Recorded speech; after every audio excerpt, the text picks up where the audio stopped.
Hello everyone, I'm Sneha. I'm back on my YouTube channel Storyteller. I hope you all are listening to the story which I'm reading out to you. It's The Room of Many Colors.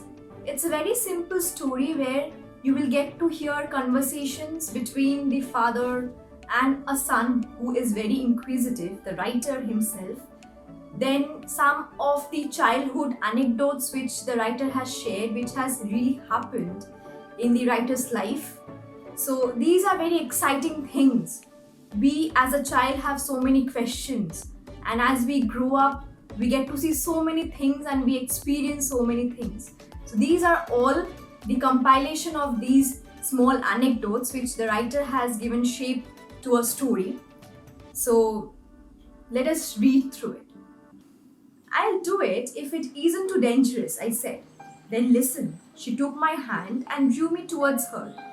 What a tiny hand she had, and whispered, I want a red rose from the garden palace.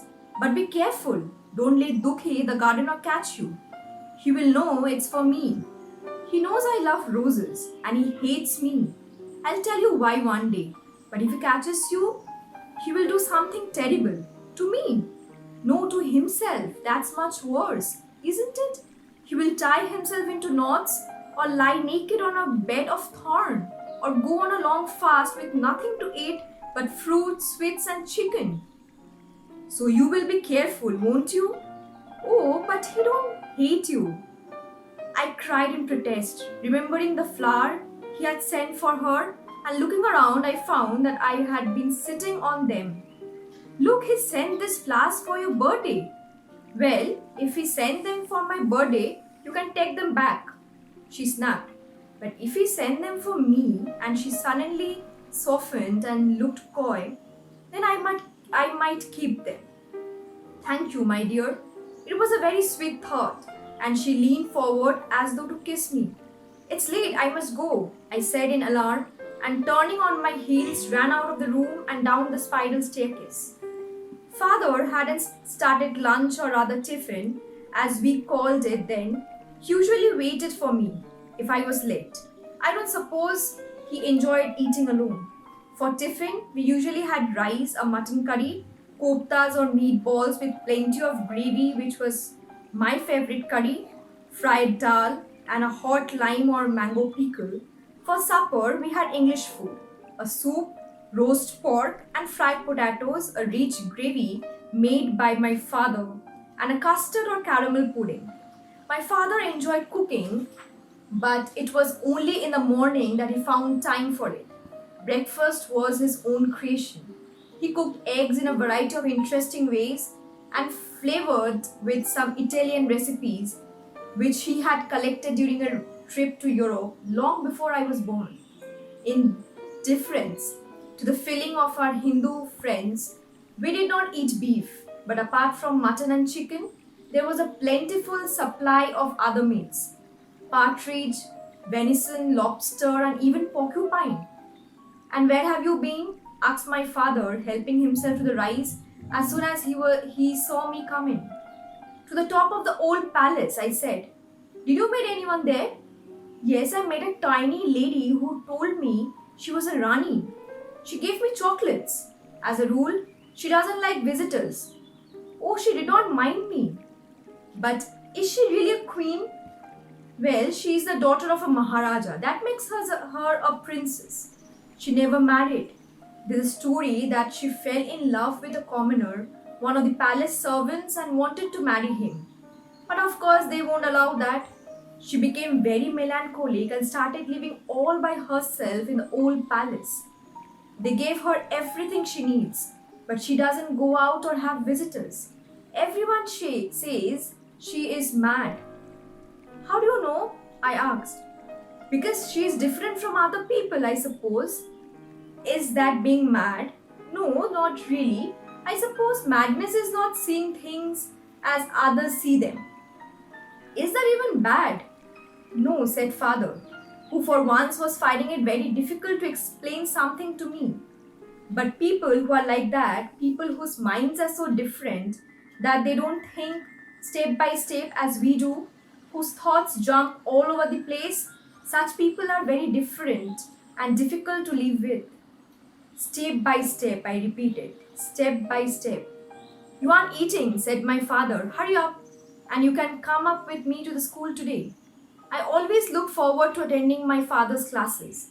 He did not take me to the classroom very often because he wanted school to be a treat to begin with, then later the routine wouldn't be so unwelcome. Sitting there with other children, understanding only half of what they were learning, I felt important and part grown up. And of course, I did learn to read and write, although I first learned to read upside down by means of standing in front of the others' desk and peering across at their books. Later, when I went to school, I had some difficulty in learning to read the right way up. And even today, I sometimes read upside down for the sake of variety. I don't mean that I read standing on my head, simply that I hold the book upside down. I had at my command a number of rhymes and jingles, the most interesting of those being Solomon Grundy. Solomon Grundy, born on a Monday, Christian on Tuesday, married on Wednesday, took ill on Thursday, worse on Friday, died on Saturday, buried on Sunday. This is the end of Solomon Grundy. Was that all that life amounted to in the end? And were we all Solomon Grundys? These were questions that bothered me at times. Another puzzling rhyme was the one that went, "Hark, hark, the dog do bark. The beggars are coming to town. Some in rugs, some in bags, and some in velvet gowns." This rhyme puzzled me for a long time. There was beggars aplenty in the bazaar, and sometimes they come to the house, and some of them did wear rags and bags, and some nothing at all. And the dogs did bark at time, but the beggars in the velvet gown never come our way. "Who is this beggar in a velvet gown?" I asked my father. "Not a beggar at all," he said. "Then why call him one?" And I went to Aya and asked her the same question. "Who is the beggar in the velvet gown?" "Jesus Christ," said Aya. I was a fervent Christian and made me say my prayers at night, even when I was very sleepy. She had, I think, Arab and Negro blood in addition to the blood of the Coley fishing community to which her mother had belonged. Her father, a sailor on an Arab dough, had been converted to Christianity. I was a large, Bumox woman with heavy hands and feet and a slow swaying gait that had all the grace and majesty of a royal elephant.